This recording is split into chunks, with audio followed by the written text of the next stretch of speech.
होली में देखावा तारा अपन कलाकारी। देखा देखा ए भाभी सब कप पर जला भारी हो सैया के पिचकारी।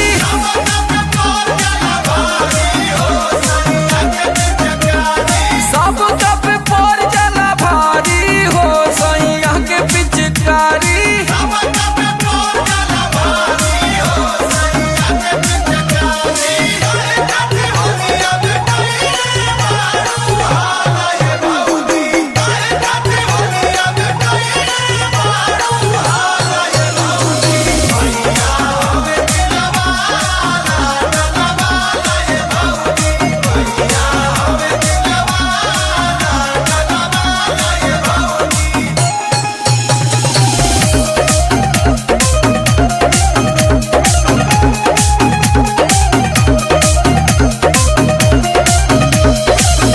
पूरा सतरंगी कलर कइले करुवे घोर के लगता कि छोड़ दी हमारे में बोर के।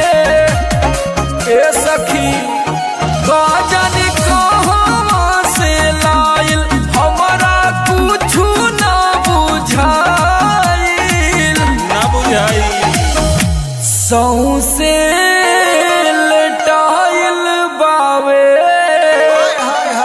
मोर साया साड़ी। लिसिर लिसिर करता का सब कप पड़ जाला भारी हो सैया के पिच